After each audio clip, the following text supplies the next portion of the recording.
Hello everyone. Go. Past tense එක wait. Come. Past tense එක came. Go. යනවා. Went. ගියා. Come. එනවා. Came. ආවා. අපි go, went, come, came කියන verbs use කරනකොට direction එක යම් දිශාවක් ප්‍රකාශ කිරීමේදී අපි to භාවිත කරනවා. එහෙම නොවන විශේෂ අවස්ථාවක් තමයි home කියලා කියන්නේ. අපි home කියන්නේ home sweet home. home කියන concept එක ඇතුලේ home කියන්නේ අපි දවසේ ගමනාන්තය. අපි home වල to භාවිත කරන්නේ. අපි එහෙම නොවන අවස්ථා usually අපි යන school, temple, church, hospital, prisons, වැඩකම ස්ථානයේ මේ වගේ ස්ථාන වලට අපි ordinary action එකක් usual action එකක් කරන්න යනවනම් අපි භාවිත කරන to පමණයි. අපි ද දාන්නේ. For example, I go to school, I go to church, I go to temple, like that. So අපි ඕනම direction එක අපි go, went, come, came මේ කියන verbs අතරට අපි to එක භාවිත කිරීම අනිවාර්යයි. හැබැයි අපි home වල to භාවිත කරන්නේ නැහැ.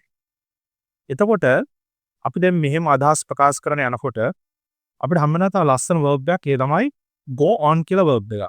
go on. විශේෂයෙන්ම trip එකක් කරන්න අවශ්‍ය නම් අපිට චාරිකාවක් කරන්න අවශ්‍ය නම් අපිට go to කියලා use කරන්න බෑ. අපි ගොඩාක් දෙනෙක් කරන වැරද්දක් තමයි trip එකක් කරනවත් අපි go to a trip කියලා කියනවා. එහෙනම් අපි කොහොමද මේ trip එකක් කරනවා කියලා නිවැරදිව භාවිත කරන්නේ? අපි දැන් trip කිව්වා trip වලට similar word සමාන පද කීපයක්ම තියෙන එකක් තමයි journey. මේ දෙක අතරත් යම් යම් වෙනස්කම් තියෙනවා. trip journey ඒක වන්දනා චාරිකාවක් කියනකොට ඒක pilgrimage කියනවා. ඒක වන්දනා චාරිකාවට pilgrimage එකක් වෙනවා. pilgrimage. pilgrims කියන වන්දනා කරුවා වන්දනා චාරිකාවට කතරගම වගේ යනවනේ. අපි නුවර යන වන්දනා චාරිකාවක් කරනවා අපි කියන්නේ pilgrimage එකක් කියලා. අපි විනෝද චාරිකාවක් කරනවා එක වෙනස් වෙනවා picnic එකක් කියලා. picnic විනෝද චාරිකාවක් කියන picnic එකක් කියලා. ඒ වගේම අපිට කියන්න පුළුවන් ඒක Sinbad වගේ මූදා සම්බන්ධ වතුරා සම්බන්ධ අපි චාරිකාවක් කරනවා අපි කියන voyage එකක් කියලා. ඒ මේකේ වෙනස්කම් තියෙනවා. ඒක රසවත් චාරිකාවක් කරනකොට අපි කියන interesting journey එකක් කියලා.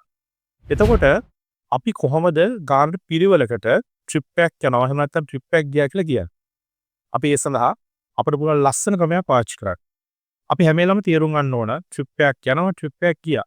ඒක ප්‍රකාශ කරන්නේ go on, went on. go on, went on.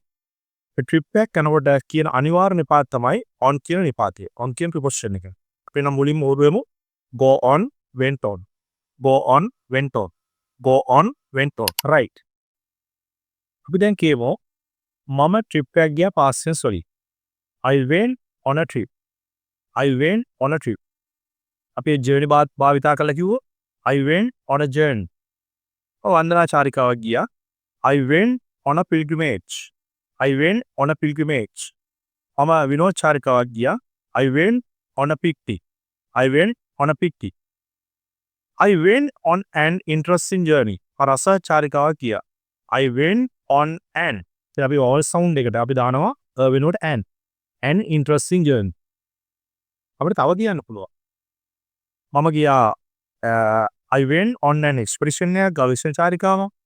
I went on excursion එකක්. මම ගියා විනෝද චාරිකාවක්. picnic වල සමාන පදයක් තමයි similar word එකක් තමයි an excursion කියලා කියන්නේ.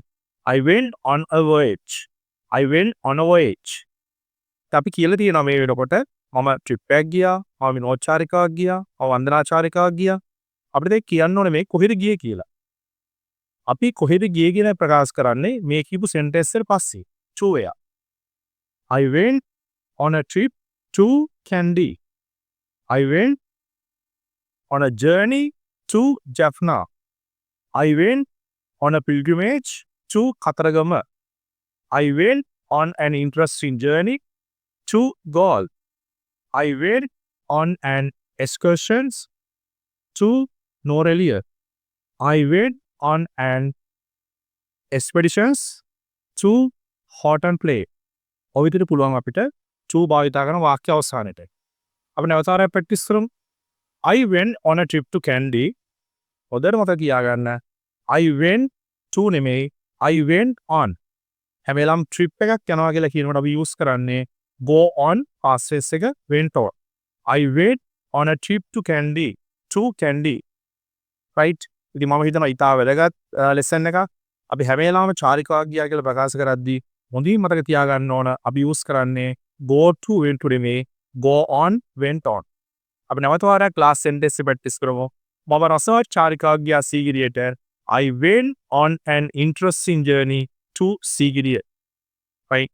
තව මේ වගේ ලස්සන පාඩමකින් හම්බ වෙයි. Thank you.